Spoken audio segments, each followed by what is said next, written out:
రూపాయ నమశివాయ. గరిక లేకుండా గణేశుడి పూజ చేయం కదా, అసలు గణేశుడికి గరికకి ఆ సంబంధం ఏమిటండి?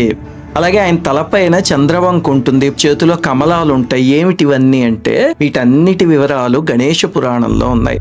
ఒకసారి దేవసభలో తిలోత్తమ నాట్యం చేస్తుంటే ఆమె అందాన్ని చూసి యమధర్మరాజు చెలించిపోయాడు. ఋషులు దేవతలు ఉన్నారని చాలాసేపు నిగ్రహించుకున్నా సరే చివరికి కామపీడితుడై వెళ్ళి ఆ సభలోనే అందరు ఎదురుగుండా ఆమెను కౌగిలించుకున్నాడు.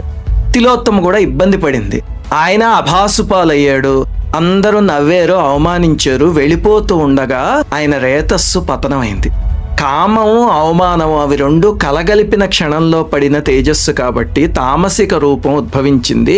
మండుతున్న జ్వాలలతో భయంకరమైన రాక్షస రూపంతో అనలాసురుడు అని ఒక రాక్షసుడు జన్మించాడు. పెద్దగా పెరిగిపోయి 3 లోకాల్ని బాధించటం మొదలుపెట్టాడు. హాయిగా సభలో నాట్యం చూస్తున్న వాళ్ళు